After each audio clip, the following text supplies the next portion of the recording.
નમસ્કાર, જય સ્વામિનારાયણ. બીએપીએસ સ્વામિનારાયણ સંસ્થા આ વર્ષને કાર્યકર સુવર્ણ મહોત્સવના વર્ષ તરીકે ઉજવી રહી છે. આ કાર્યકર સુવર્ણ મહોત્સવના વર્ષ અંતર્ગત અમદાવાદના આંગણે પૂજ્ય વિવેકશીલ સ્વામીના વક્તા સ્થાને સેવાના વ્રતધારી આ મધ્યવર્તી વિચાર સાથે ત્રિદિવસીય વ્યાખ્યાન માળાનું ખૂબ સુંદર આયોજન કરવામાં આવ્યું હતું, જેમની અંદર કાર્યકરોના વિશિષ્ટ કાર્યકરોને તેઓની સેવા ભાવના અને તેઓના સમયના સમર્પણને ખૂબ સુંદર રીતે વર્ણન કરવામાં આવ્યું હતું. આ સેવાના વ્રતધારી વિષય અંતર્ગત યોજાયેલી ત્રિદિવસીય વ્યાખ્યાન માળાના પ્રથમ 2 ભાગોનું શ્રવણ આપણે સૌએ પૂર્વે કર્યું. આપે જો કદાચ આ 2 ભાગ ન સાંભળ્યા હોય તો આ જ વિડીયોના ડિસ્ક્રિપ્શન બોક્સની અંદર તેમની લિંક મૂકવામાં આવી છે.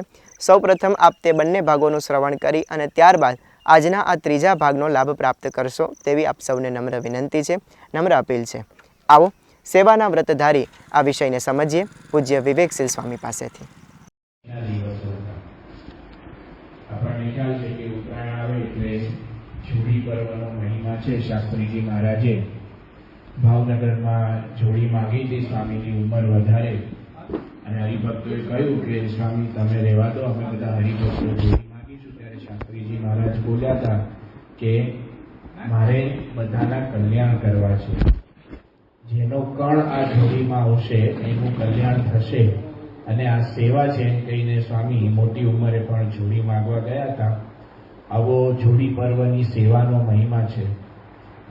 એટલે છાત્રાલયની અંદર પણ જ્યારે ઉત્તરાયણનો દિવસ ને જોડી પર્વના દિવસો હોય ત્યારે આપણા છાત્રાલયોમાં જે સત્સંગી યુવકો હોય, એવા સેવાભાવી યુવકો હોય, એ બધું જોડી માગવાની સેવા કરવા માટે જાય.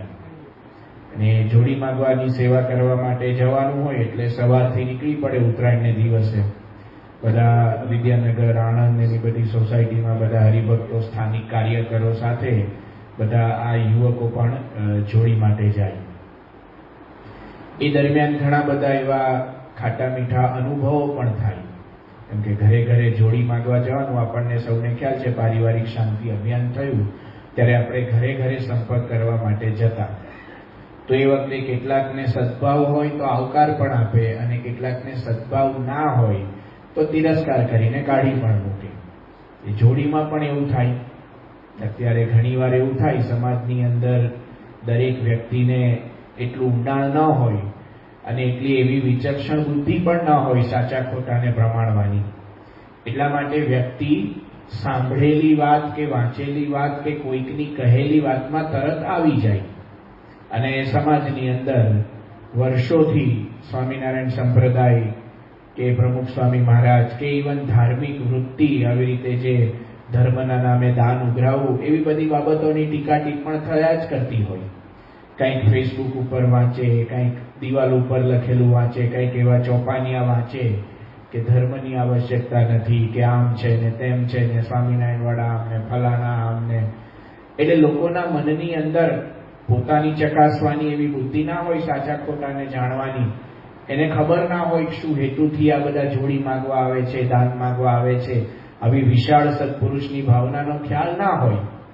એટલે સાંભળ્યું હોય એમાં વિશ્વાસ કરી લેતા હોય. એટલે કેટલાક લોકો તિરસ્કાર પણ કરે કે ક્યાં આવી ગયા, ચાલો નીકળો અહીંયાથી, અમારે કાંઈ તમને આપવું નથી, વગર મફતના પૈસા ઉઘરાવવા માટે આવી જાવ છો, એમ કહીને છોકરાઓને, હરિભક્તો, કાર્યકરોને કાઢી પણ મૂકે. આજે પણ એવું થાય. ઘણા બધા શહેરોની અંદર આવી પ્રણાલી છે કે ઉત્તરાયણને દિવસે સવારથી કાર્યકરો ઘરે ઘરે જોડી માગવા જાય.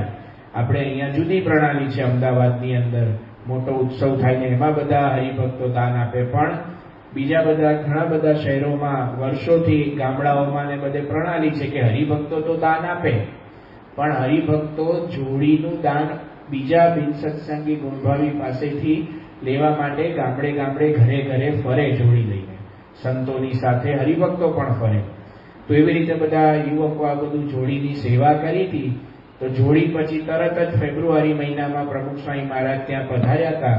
તો બાપાના ભોજન દર્શનમાં આ જોડીની સેવાનું બધું રિપોર્ટિંગ થયું. જે યુવકો ગયા હતા એમનો ત્યાં વારો રાખવામાં આવ્યો હતો, અને બધાએ વાત કરી. કોકને આવા માઠા અનુભવ થયા હોય એની વાત કરી, કોકને સારા અનુભવ થયા હોય એની પણ બધાએ વાત કરી. ઘણાને આવકાર આપે, આદર આપે કે તમે યુવકો આવું સારું કામ કરો છો, તો સામેથી જોડી આપે. તો એ બધા અનુભવોની બાપાના ભોજન દર્શનમાં બધું રિપોર્ટિંગ થયું. પછી બાપને ખ્યાલ છે કે પ્રમુખ સ્વામી મહારાજ ભોજન પૂરું કરી લે પછી બધા મુલાકાતીઓ આવે, હરિભક્તો હોય, કોઈક મહાનુભાવ હોય, એમને બાપા મુલાકાત આપે ને જેવી બાપાની મુલાકાત ભોજન દર્શન પછી પૂરી થઈ એટલે છાત્રાલયના કેટલાક છોકરાઓએ એક આયોજન કરી રાખેલું.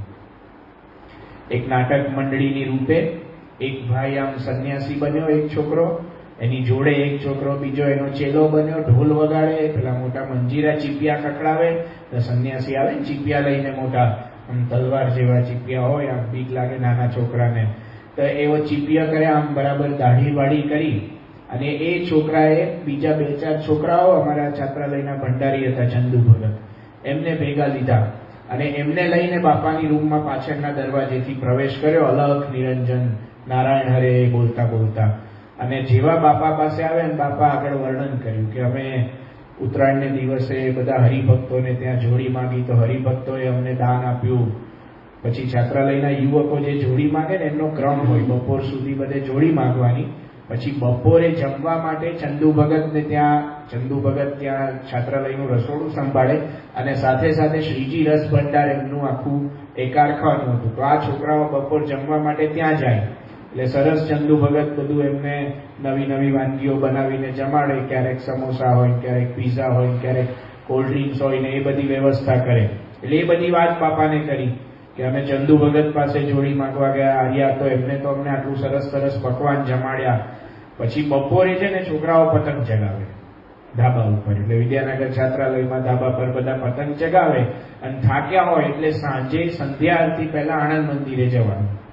આણંદ મંદિરે ભગવતચરણ સ્વામીને છાત્રાલય પ્રત્યે હેત અને પહેલેથી વર્ષોથી છાત્રાલયમાં રહેલા એટલે છાત્રાલયના વિદ્યાર્થીઓ આવે એટલે એમને આઈસ્ક્રીમ જમાડે ને એવું બધું કરાવે, એટલે એમને આઈસ્ક્રીમ જમાડેલો છોકરાઓને.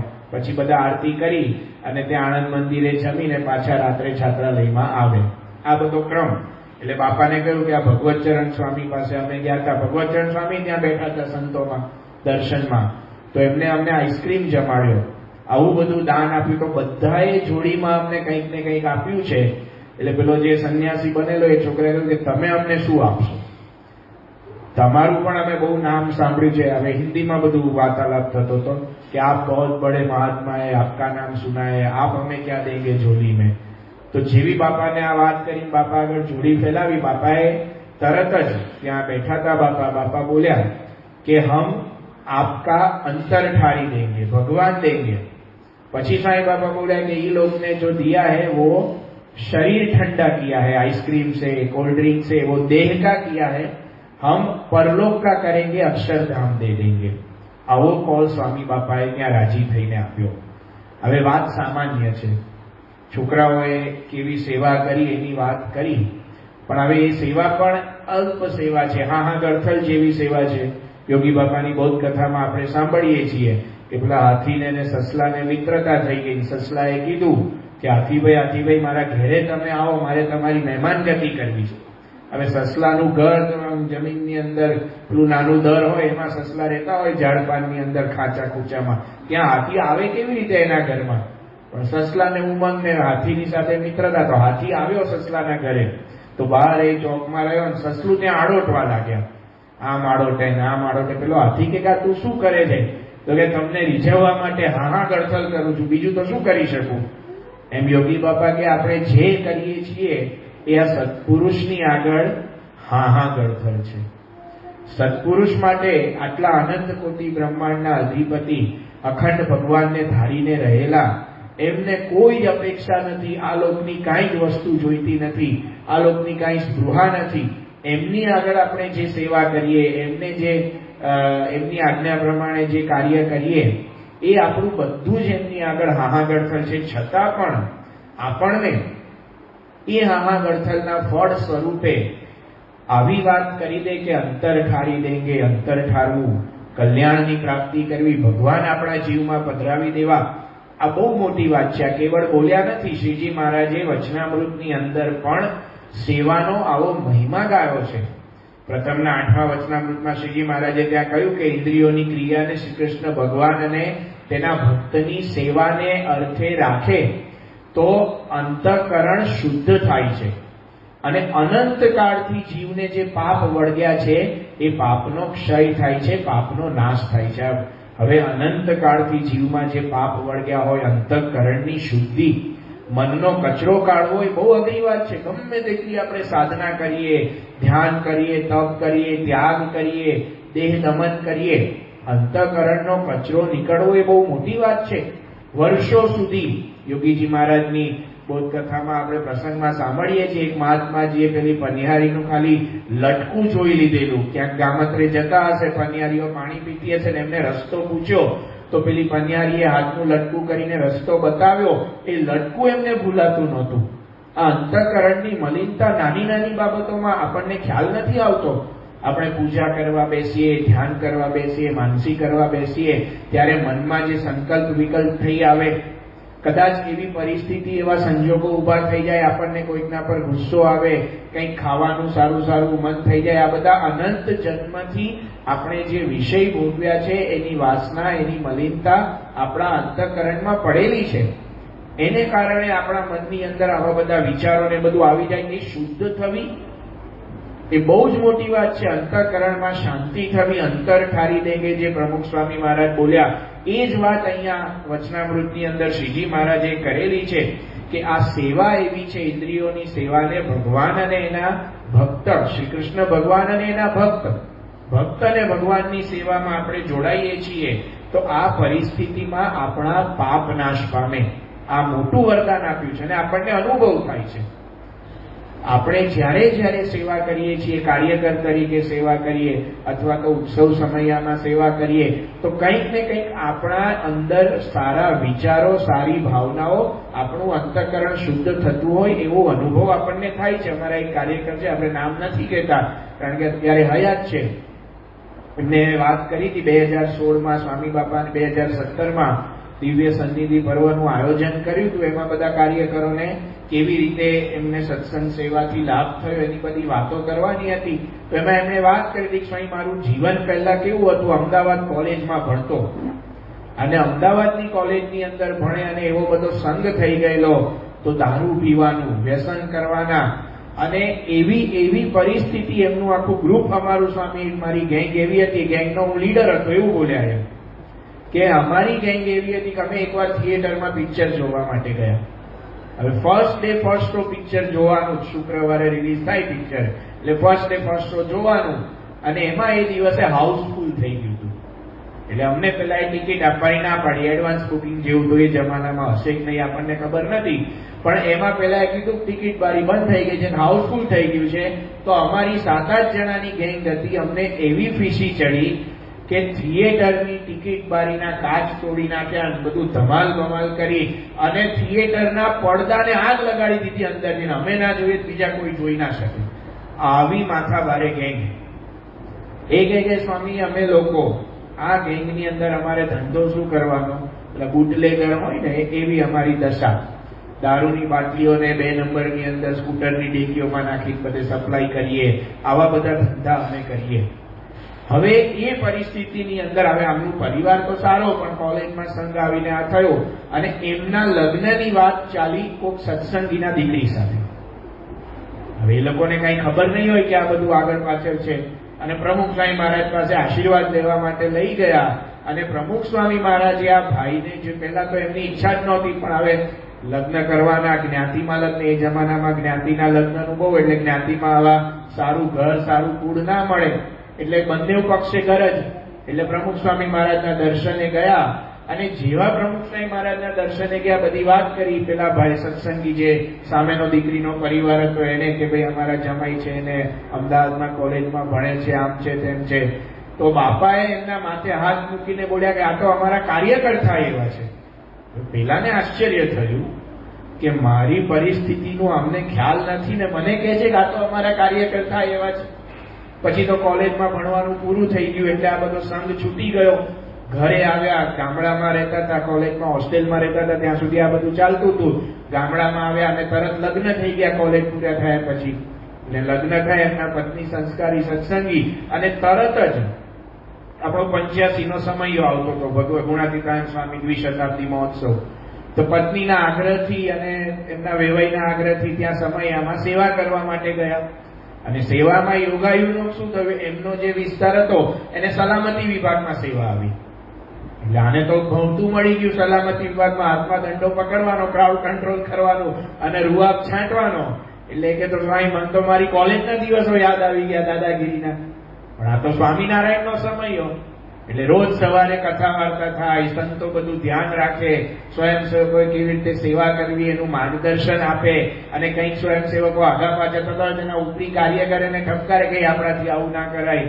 એટલે કે સ્વામી પહેલા તો મને એવું હતું કે આમ દંડો મળી ગયો એટલે મજા આવશે, પણ ધીરે ધીરે આ બધું સમયામાં 15 દિવસ 20 દિવસ થયા અને પછી આ બધું વાતાવરણ જોઈને મારું પરિવર્તન થવા લાગ્યું. તો વ્યસનો છૂટી ગયા, ખોટો જે મારો ગુસ્સાનો સ્વભાવ હતો ઘરે એમાં ઘસારો આવ્યો. અને પછી તો સમયા પછી એમને કાર્યકર બનાવવામાં આવ્યા.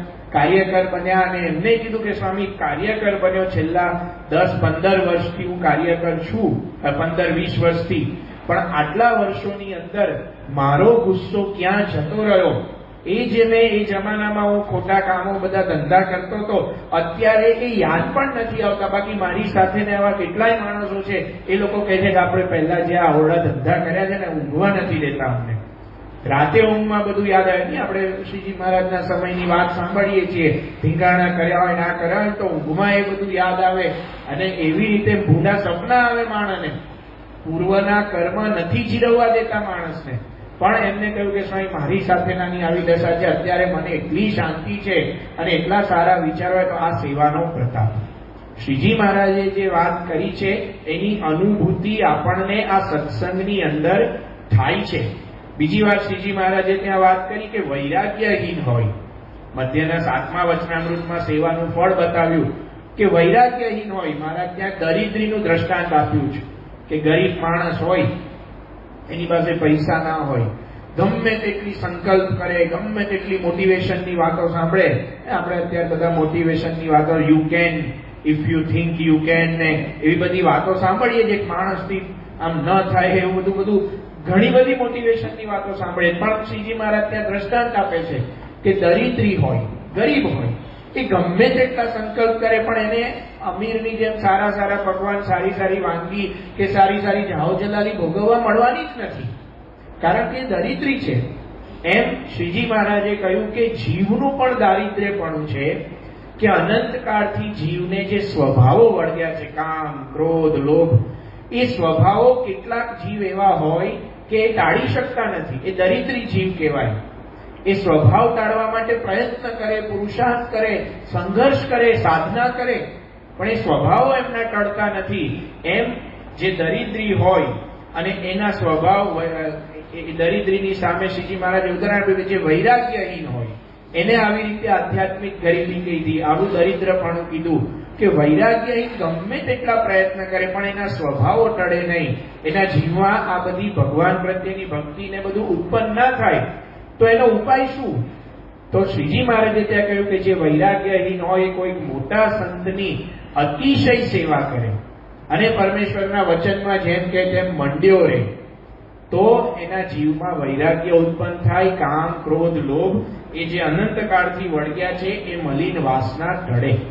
મધ્યના 25માં ઉકા ખાચરની સેવાનું પ્રમાણ આપીને શ્રીજી મહારાજે વાત કરી કે ઉકા ખાચરને જેવું સંતની સેવા કર્યાનું વ્યસન છે, એવી રીતે જેને ભગવાન અને ભગવાનના ભક્તની સેવા કર્યાનું વ્યસન પડે, સેવા વિના રહેવાય નહીં, તો એના અંતઃકરણની મલિનતા નાશ પામે છે.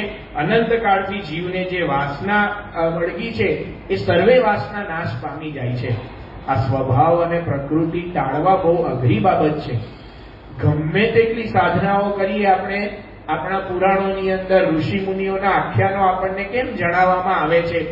કારણ કે એ ઋષિ મુનિઓએ જે સાધના કરી, સાધનામાં કંઈક તત્વ ખૂટતું હશે અને એ તત્વ ઋષિ મુનિઓને લાગ્યું હશે. એટલા માટે ઋષિ મુનિઓના આખ્યાનો કે ભાઈ આ પ્રકારની સાધના કરવા છતાં પણ આ પરિણામ નથી મળતું.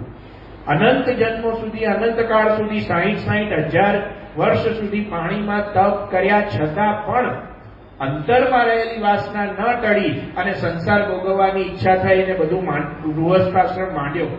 આવા દ્રષ્ટાંતો આપણે સાંભળીએ છીએ. ધર્મની વાતો કરતા હોય, મનુસ્મૃતિ, પરાશર સ્મૃતિ એવા બધા ગ્રંથો રચ્યા હોય, મોટા ઋષિમુનિ હોય, પણ એકાંતની અંદર એવી રીતે સ્ત્રીનો યોગ થતા એમના મન પણ ચડાઈમાન થઈ ગયા છે. આ બધા આખ્યાનો આપણે સાંભળીએ છીએ. ગમે તેટલું તપ કરીને રાફડો થઈ ગયા હોય, એટલું બધું તપ કર્યું હોય કે રાફડો થઈ જાય. આમ આપણે ઘણી વાર આપણા કપડા શાંતિથી બેઠા હોય તો થોડી ઉપર ધૂળ જામી જાય, પણ આપણે સહેજ મુવમેન્ટ કરીએ એટલે બધી ધૂળ ઉતરી જાય અથવા તો ખંખેરાઈ જાય.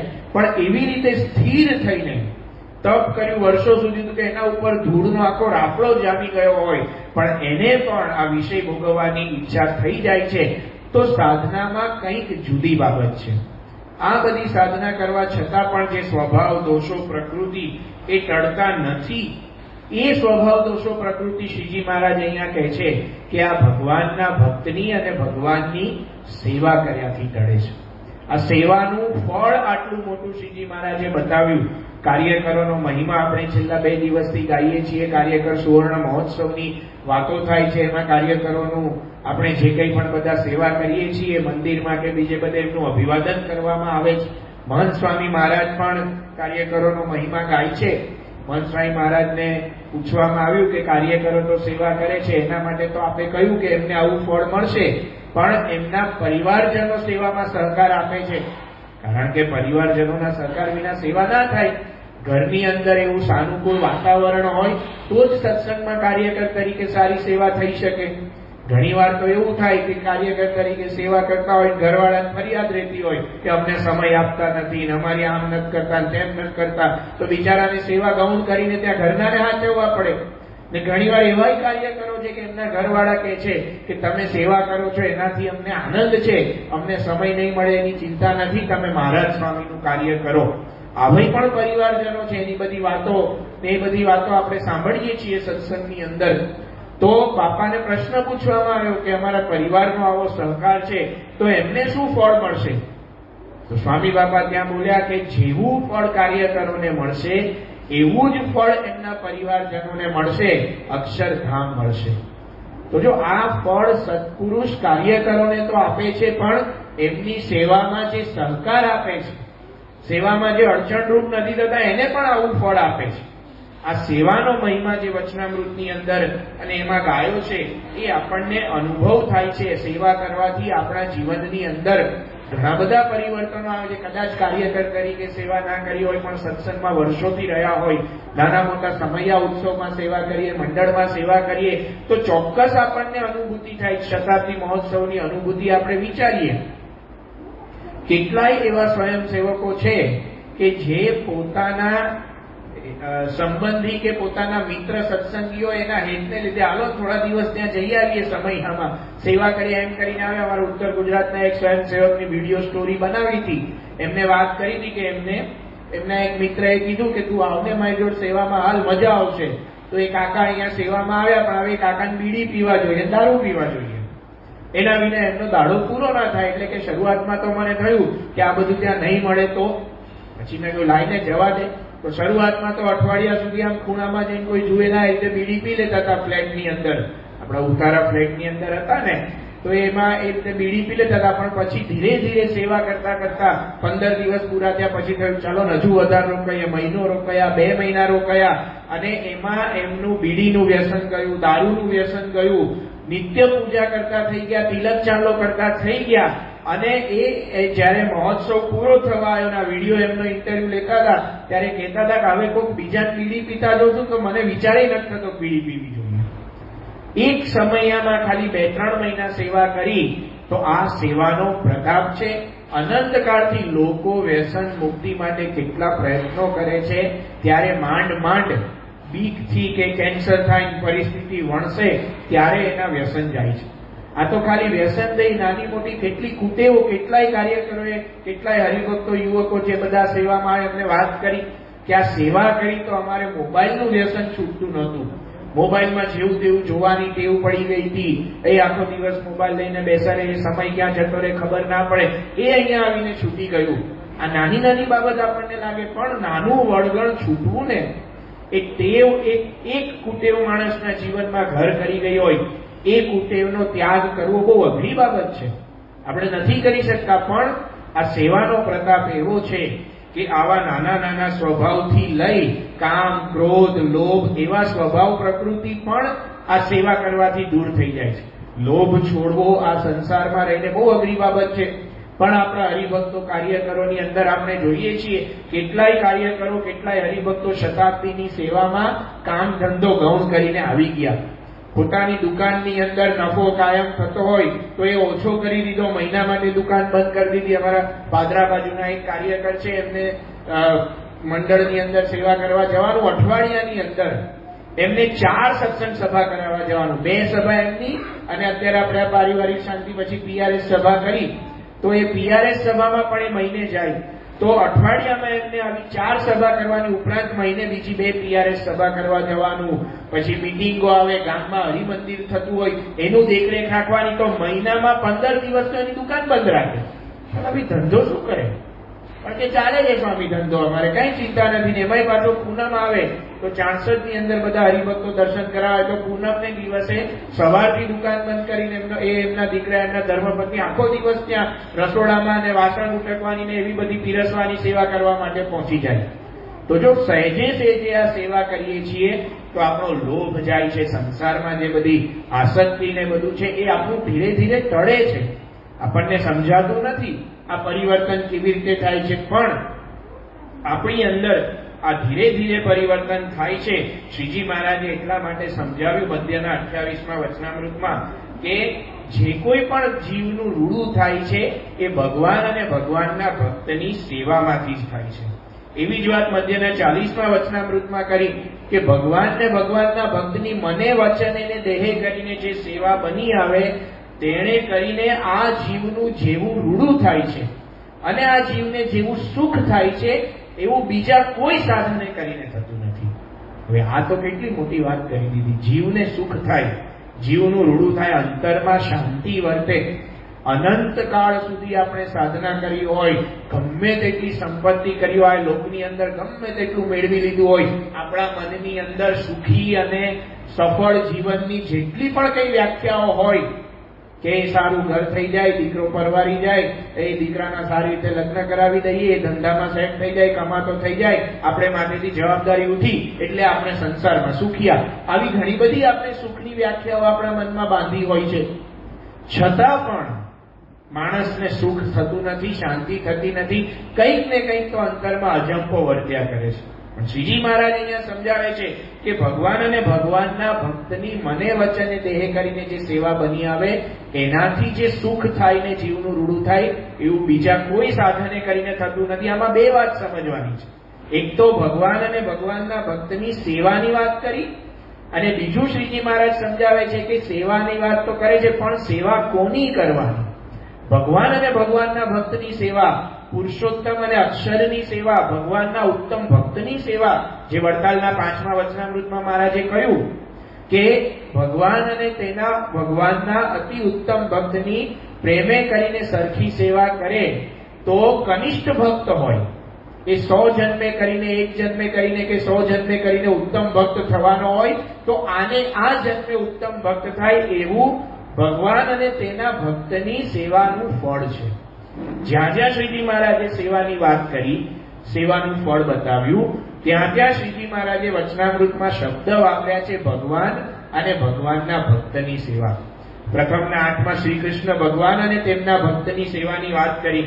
મધ્યના 7માં વાત કરી કે અતિશય એવા જે મોટા સંત હોય એની સેવાની વાત કરી. ભગવાનની સાથે ભગવાનના ભક્તની સેવાની વાત કરી.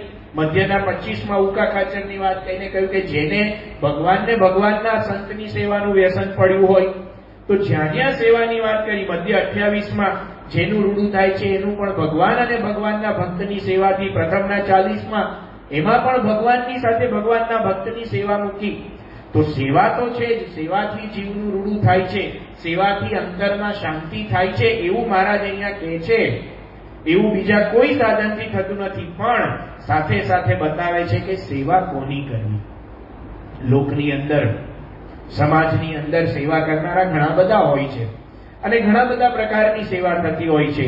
એ બધી સેવા કરવી એ સારી છે, માનવ ધર્મ છે. આપણે વ્યક્તિ પોતાના સ્વાર્થ માટે આખું જીવન વિતાવી દે એના કરતા કોઈ બીજા વ્યક્તિની સેવા કરે, સમાજની સેવા કરે. સમાજમાં ઘણા બધા પ્રકારની સેવાઓ થતી હોય છે. પશુ કલ્યાણની સેવાથી લઈ અને સમાજ ઉદ્ધારની સેવા કરનારા ઘણા બધા લોકો હોય છે. પણ શ્રીજી મહારાજ અહીંયા સમજાવે છે કે જેવું ફળ ભગવાન અને ભગવાનના ભક્તની સેવાનું મળે એવું ફળ અન્ય સેવાનું મળવું દુર્લભ છે.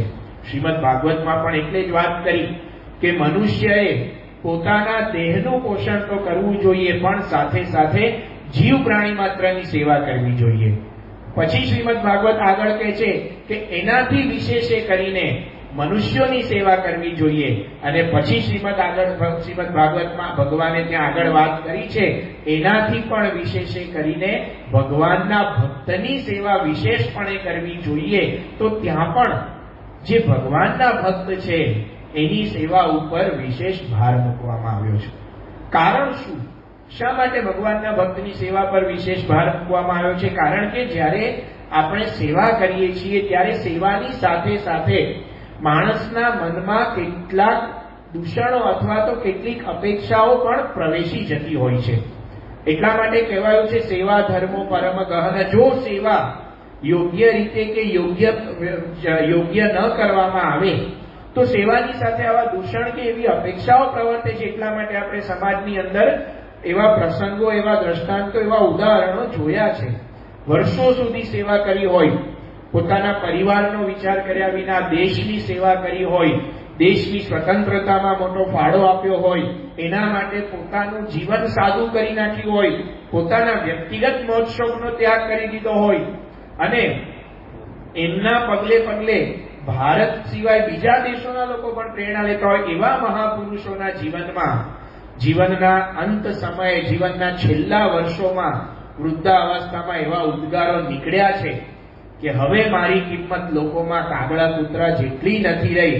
હવે મને લાગે છે કે મારે આ બધું કરવાનો કોઈ અર્થ નથી. સેવા કર્યા પછી પણ, રાષ્ટ્ર માટે આટલું બધું પ્રદાન આપ્યા પછી પણ અંતરમાં આવો અજંપો રહેવાની શક્યતા છે. એવી પણ પરિસ્થિતિ આપણે સાંભળી છે કે બહુ જ મોટા સમાજ સેવક અને એમને જે સમાજ સેવા કરી, ગરીબોનો ઉદ્ધાર કરવાની સેવા કરી છે, એમનું નામ આજે પણ આદર થકી લેવાય છે.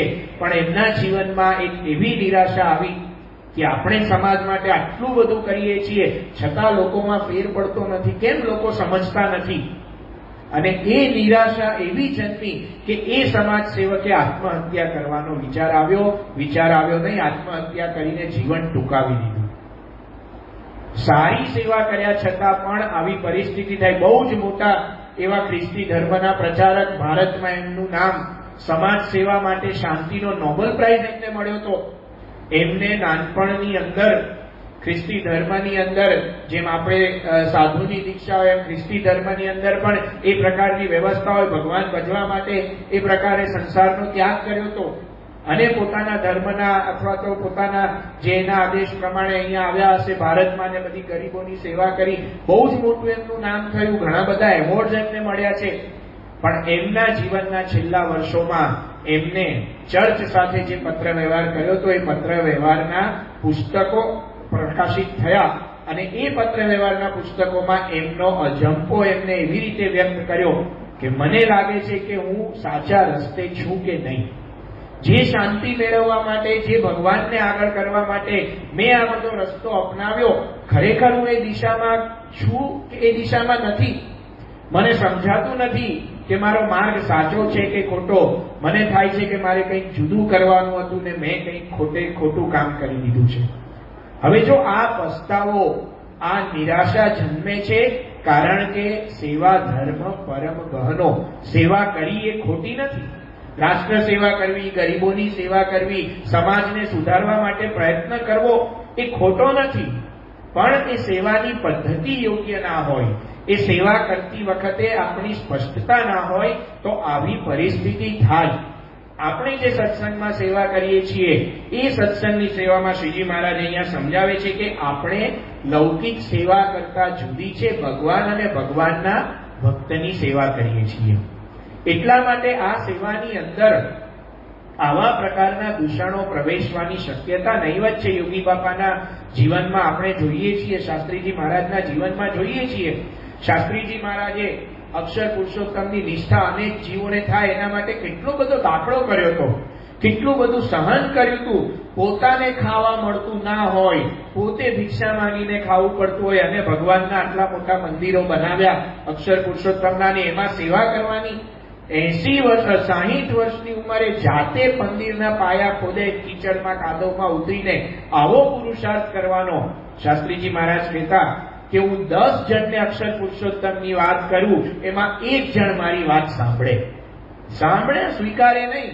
આવી નિષ્ફળતા મળી છતાં શાસ્ત્રીજી મહારાજ ક્યારે એવું નથી બોલ્યા કે લોકો માટે આપણે આટલું બધું કર્યું, લોકો આપણી વાત સાંભળતા નથી, લોકો આપણી કોઈ વાત માનતા નથી. શાસ્ત્રીજી મહારાજને જીવનના છેલ્લા વર્ષોમાં પૂછવામાં આવ્યું કે તમને અત્યાર સુધી જે આ કર્યું, તો આ કામ તમે કરો છો એમાં તમારે પસ્તાવું ના પડે એનો વિચાર કરજો, એવું કહેવામાં આવ્યું જીવનના છેલ્લા વર્ષોમાં. ત્યારે શાસ્ત્રીજી મહારાજ બોલ્યા કે મેં મારી જિંદગીમાં એવું કામ કર્યું નથી કે મારે પસ્તાવું પડે, અને આમાં પણ મારે પસ્તાવું નહીં પડે. આવું બોલી તો જોઈએ. આપણે બોલી શકીએ કે મેં જિંદગીમાં એવું કામ નથી કર્યું કે મારે પસ્તાવું પડે?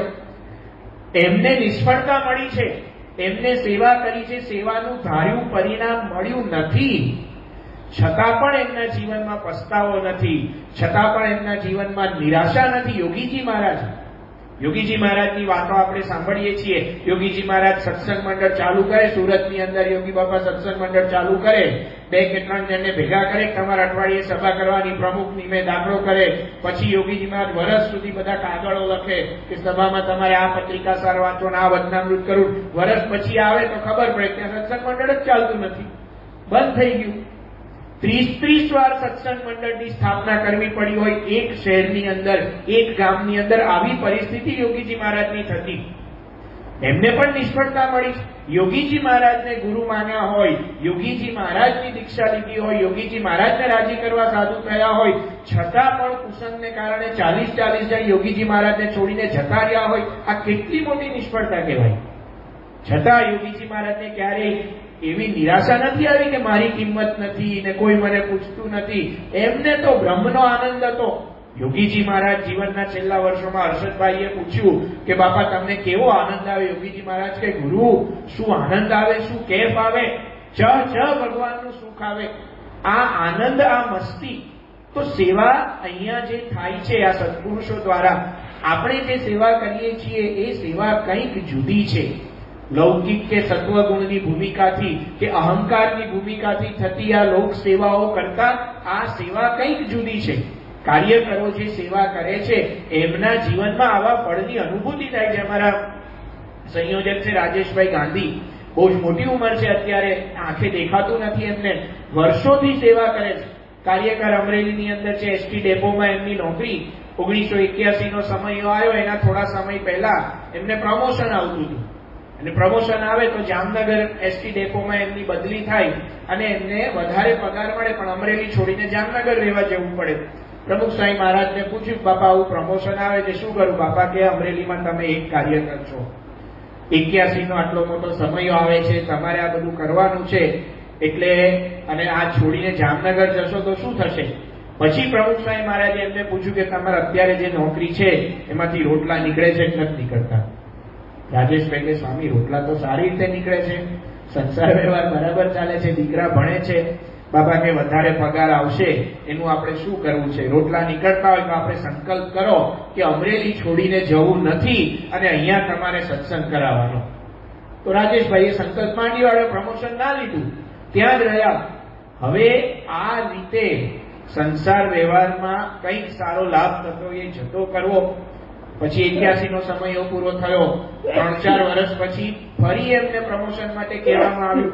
એમને થયું કે બાપાએ કઈ વાત કરી હતી, એ તો સમયો માથે હતો એટલે કરી હશે, એટલે પછી ચાલો બાપાને ફરી પૂછીએ.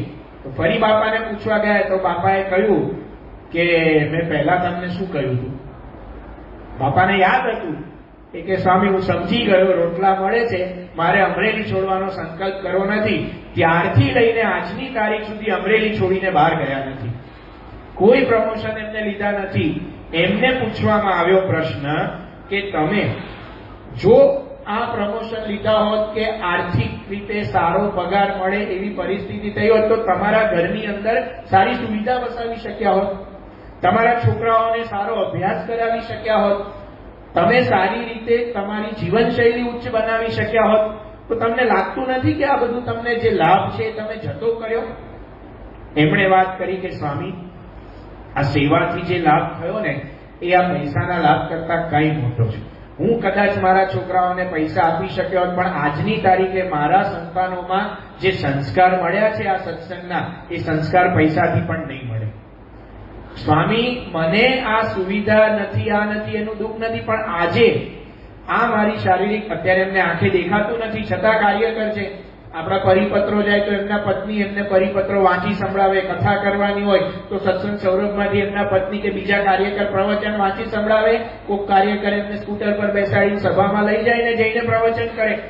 એમણે કહ્યું કે સ્વામી, આ પરિસ્થિતિ છે, પણ અંતરમાં જે આનંદ આવે છે ને, જે શાંતિ છે ને, જીવનના 75મા વર્ષે બોલવું કે અંતરમાં જે આનંદ આવે છે, જેને શાંતિ છે, એ શાંતિ બીજા ક્યાંય મળે એવી નથી. મારું જીવન કૃતાર્થ થઈ ગયું, હવે કાંઈ કરવાનું બાકી નથી એવું અમને લાગે છે. તો આ શાંતિની અનુભૂતિ આપણને આ સેવાથી થાય છે. બીજા અમારા સંયોજક છે, એમને વાત કરી કે સ્વામી, એમની પણ આવી જ પરિસ્થિતિ. એમને સેવાને કારણે પ્રમોશનો ન લીધા હોય, સેવાને કારણે સામાજિક પદવી ઠુકરાવી દીધી હોય અને સેવાને પ્રધાનતા આપ્યું. એમને કહ્યું કે સ્વામી, મારી સાથેના બધા જે મારા કોલેજમાં ભણતા મિત્રો હોય કે મારી નોકરીમાં કરતા ભાઈઓ હોય, એ લોકો આજે મોટી મોટી ગાડીઓમાં ને બંગલામાં રહે છે, મારું સાધારણ ઘર છે. છતાં પણ એ લોકો જ્યારે મને મળે છે ને, ત્યારે એ લોકો મને એવું કહે છે કે તારા મોઢા પર જે આનંદ અને તને જોઈને જે શાંતિ થાય છે ને, એવી શાંતિ અમને આજે પણ થતી નથી આ પૈસાથી. આ જે શાંતિ થવી, આ જે સંતોષ થવો, એ જે આનંદ થવો, એ અક્ષર પુરુષોત્તમની સેવા આપણે કરીએ છીએ એને કારણે થાય છે. અને બીજું, આપણે જ્યારે કાર્યકર તરીકે કે સત્સંગમાં સેવા કરીએ છીએ ત્યારે સત્પુરુષ આપણને સેવાની સાચી રીત પણ શીખવાડે છે. કાર્યકરો જે સેવા કરે છે એ સેવા કઈ આમ કાર્યકરો સેવા કરતા રહે છે એવું નથી. સેવામાં આવી બધી બદીઓ કે સેવાની આવી સાઇડ ઇફેક્ટ્સ ન થાય એ માટે કાર્યકરોને સેવા માટેની તાલીમ પણ વારે વારે આપવામાં આવે છે. એમના માટે કાર્યકર શિબિરો થાય. શિબિરોની અંદર સદગુરુ સંતો, મોટેરા સંતો એમને કથા વાર્તા કરીને સેવાની રીત શીખવાડે. કાર્યકરો માટે સત્સંગ વાંચન હોય, વિશેષ વાંચન હોય હરિભક્તો કરતા. કાર્યકરો માટે જ્ઞાન ગોષ્ઠી થાય, એમાં કાર્યકરો ગોષ્ઠી કરે. સેવામાં જે કંઈ પણ નાની મોટી ખામી રહી જતી હોય કેવી રીતે દૂર કરવી એનું માર્ગદર્શન એમને પ્રાપ્ત થાય. તો આવી રીતે વારે વારે કાર્યકરો માટે બધી તાલીમો યોજાતી હોય છે. તો બધા જ આપણે જે સેવા કરીએ છીએ આ સત્પુરુષ આપણને મળ્યા છે, તો સેવાની સાચી રીત આપણને શીખવાડે છે. એટલા માટે સેવાનું આ ફળ આપણને સત્સંગમાં અનુભવાય છે. અને બીજું આ સેવાની વિશેષતા છે કે આપણે જે સેવા કરીએ છીએ સત્પુરુષની આજ્ઞાથી કરીએ છીએ. 2 દિવસથી આપણે કાર્યકરોની સેવાની વાતો સાંભળીએ છીએ.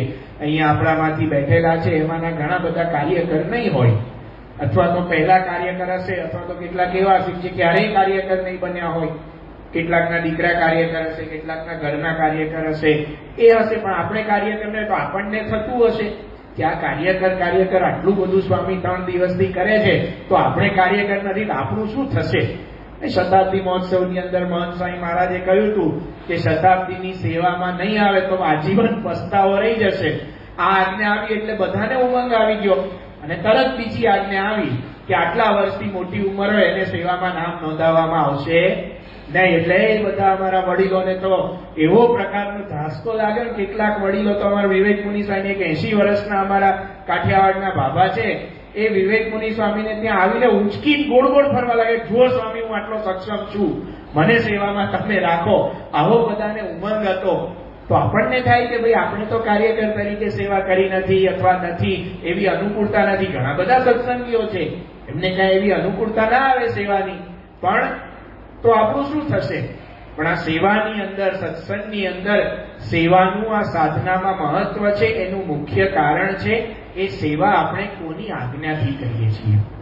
સેવામાં આજ્ઞાની માત્રા મળે છે, એટલા માટે આ સેવાનો આટલો મહિમા છે. સત્પુરુષની આજ્ઞાથી સેવા કરીએ. યોગીજી મહારાજ કહેતા કે સત્પુરુષની આજ્ઞાથી ઘંટડી ખખડાવે ને એ પણ આત્મસત્તા રૂપે રહે, અને મન ધાર્યું આખા ગામની સેવા કરે એ પણ કામની નહીં. આ કાર્યકરોની સેવાની વિશેષતા એ છે કે એમને આજ્ઞાથી સેવા કરે છે. ભગવાન અને સત્પુરુષની આજ્ઞા પ્રમાણે આ સેવા થાય છે. પછી કોઈકને બાળ પ્રવૃત્તિની આજ્ઞા હોય તો બાળ પ્રવૃત્તિમાં સેવા કરે, કોકને સત્સંગ પ્રવૃત્તિ, યુવા પ્રવૃત્તિમાં, કોકને મંદિરની અંદર થાળ ભેટમાં બેસવાની આજ્ઞા હોય, કોકને અહીંયા સવારની સભાનું બધું આયોજન કરવાની આજ્ઞા હોય. આજ્ઞા પ્રમાણે સેવા કરીએ છીએ તો આજ્ઞાની માત્રાનું મહત્વ છે, સત્પુરુષની આજ્ઞાનું મહત્વ છે. મહંત સ્વામી મહારાજ ત્યાં મુંબઈની અંદર હતા અને એ વખતે 1968 ની અંદર પીટર બ્રેન્ટ કરીને એક યહૂદી લેખક હતા. એમને ભારતના ધર્મગુરુ ઉપર રિસર્ચ કરીને એક પુસ્તક લખ્યું હતું, ધ ગોડમેન ઓફ ઇન્ડિયા. એ પુસ્તક માટે એમને મહંત સ્વામીનો ઇન્ટરવ્યુ લીધો હતો અને પુસ્તકમાં ઇન્ટરવ્યુ છાપેલો છે અંગ્રેજી પુસ્તકની અંદર 1968 ની અંદર. અને એમાં મહંત સ્વામી મહારાજે એમને વાત કરી હતી કે અમારી સાધનાનું મૂળ શું છે, અમારી સાધનાનું મૂળ અમારા ગુરુ છે. અને મહંત સાહેબે આજે એક પ્રસંગ કહ્યો કે એકવાર યોગીજી મહારાજ, અમે યુવકમાં હતા ત્યારે યોગી બાપાએ કહ્યું તમે આ સ્વામીની વાતો મુખપાઠ કરો.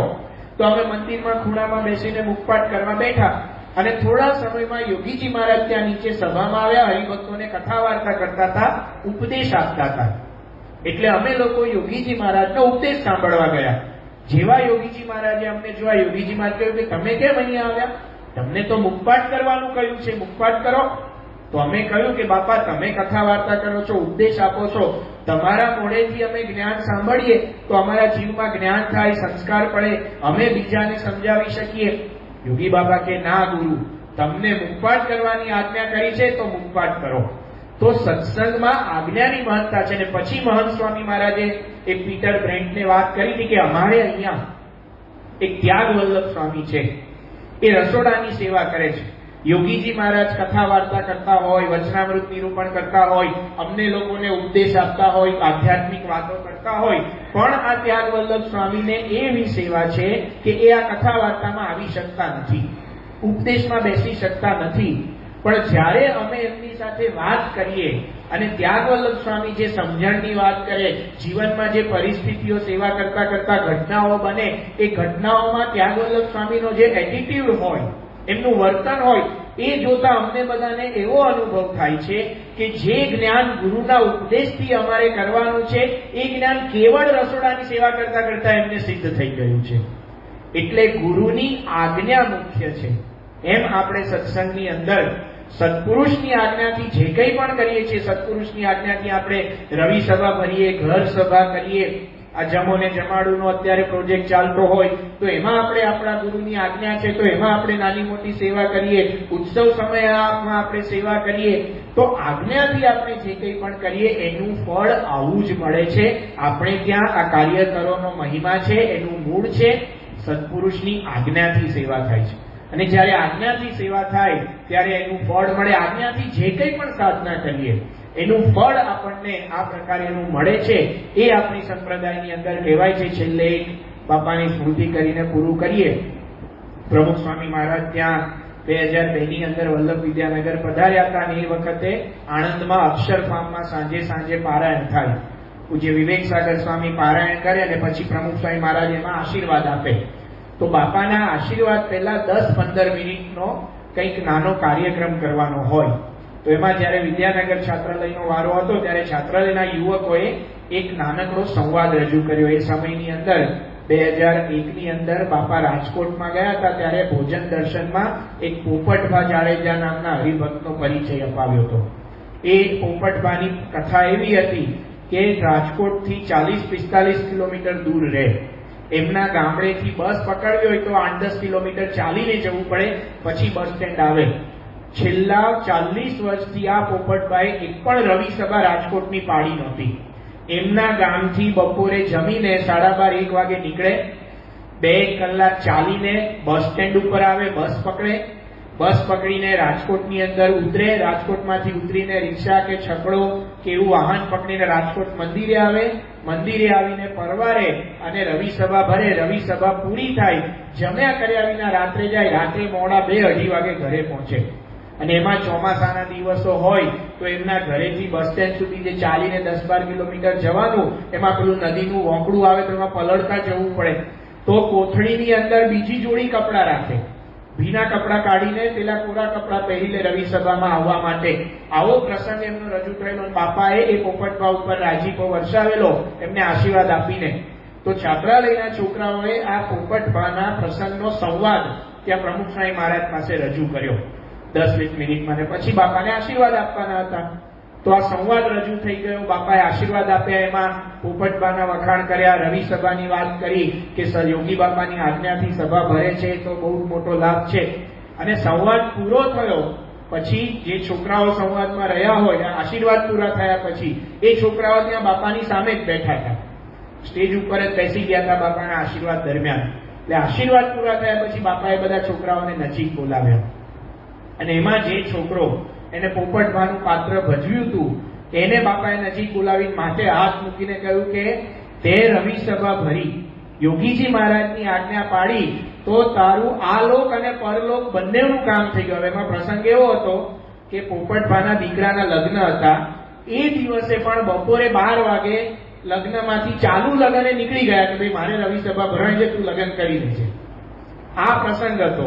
એટલે એના દીકરાના લગ્ન થઈ ગયા. એના અનુસંધાનમાં બાપા કહેતા હતા, પછી બાપા બોલ્યા કે તારે તો લગ્ન થઈ ગયા, વ્યવહારનું કામ સંભાળી ગયું અને ભગવાનનું કામ પણ થઈ ગયું. એમ કરીને છેલ્લે બાપા બોલ્યા કે આ લોક અને પરલોક બંનેનું કામ આપણું થઈ ગયું, હવે કઈ બાકી રહ્યું નથી. હવે જો સ્વામી બાપાએ કેવળ આજ્ઞા પાડનાર વ્યક્તિનું પાત્ર ભજવનારને આવો કોલ આપી દીધો કે આ લોક અને પરલોક બંનેનું થઈ ગયું, આવું કઈ બાકી રહ્યું નથી. તો વિચાર કરો, આપણે એમની આજ્ઞા પાડીએ તો આપણા ઉપર કેટલો રાજીપો થાય. કેવળ આજ્ઞા પાડનાર વ્યક્તિનું પાત્ર ભજવનાર ઉપર આવો રાજીપો વરસાવતા હોય તો એમની આજ્ઞાથી આપણે અહીંયા કથા વાર્તા સાંભળીએ છીએ તો એ અત્યારે દિલ્હીમાં બેઠા બેઠા આપણા પર કેટલા રાજી થતા હશે. કેવળ આજ્ઞા પાડનારનું પાત્ર ભજવવાથી આટલો રાજીપો થતો હોય તો એમની આજ્ઞાથી આપણે રોજ રાત્રે ઘર સભા કરીએ તો એ દિલ્હીમાં બેઠા હોય કે અમેરિકામાં બેઠા હોય કેટલા રાજી થતા હશે. અમેરિકા રોબિન્સવિલ અક્ષરધામની અબુધાબી મંદિરની પ્રતિષ્ઠા વખતે જેમ કાર્યકરોને યાદ કરે છે, એમ જો આપણે આજ્ઞા પાડીએ તો એમના અંતરનો રાજીપો આપણા પર વરસે જ. તો આપણે આજના દિવસે કાર્યકરોના સમર્પણની આ બધી વાતો 3 દિવસ સાંભળી, એમાંથી એ પ્રેરણા લેવાની છે કે આપણે પણ આપણા જીવનમાં કદાચ કાર્યકર તરીકે સેવા ન કરીએ, એની તક ન મળે, બધાને તક ન મળે, પણ સત્પુરુષની આજ્ઞા પાડીને એમનો રાજીપો લૂંટવાની, સેવાનું જે ફળ મળે છે ફળ મેળવવાની તક તો આપણા બધા માટે છે. તલવાર મેદાનમાં ખુલ્લી પડી છે, તલવાર ઉપાડીને આજ્ઞા પાડવાની છે. તો એવી રીતે આપણે આજ્ઞા પાડીને આપણા ગુરુનો રાજીપો લૂંટી શકીએ એવી બળબુદ્ધિ શક્તિ આપણને સૌને પ્રાપ્ત થાય એ મહારાજ સ્વામીના ચરણોમાં પ્રાર્થના. પૂજ્ય વિવેકશીલ સ્વામી પાસેથી સેવાના વ્રતધારી આ વિષય અંતર્ગત આયોજિત 3 દિવસીય વ્યાખ્યાન માળાને આપણે સૌએ સાથે મળીને સાંભળી. BAPS સ્વામિનારાયણ સંસ્થાને લગતા આવા જ પ્રવચનો સાંભળવા માટે આપ આ ચેનલ સાથે કાયમી માટે સંકળાયેલા રહો એ માટે આ ચેનલને સબસ્ક્રાઈબ અવશ્ય કરજો. આપને જો આ વાત પસંદ પડી હોય તો વિડીયોને લાઇક કરજો. આપના મંડળ સુધી આ વાત અને આ વિડીયોને અવશ્ય પહોંચાડજો એવી નમ્ર વિનંતી સાથે મળીએ છીએ એક નવા જ વિષય સાથે. ત્યાં સુધી આપ સર્વને જય સ્વામિનારાયણ.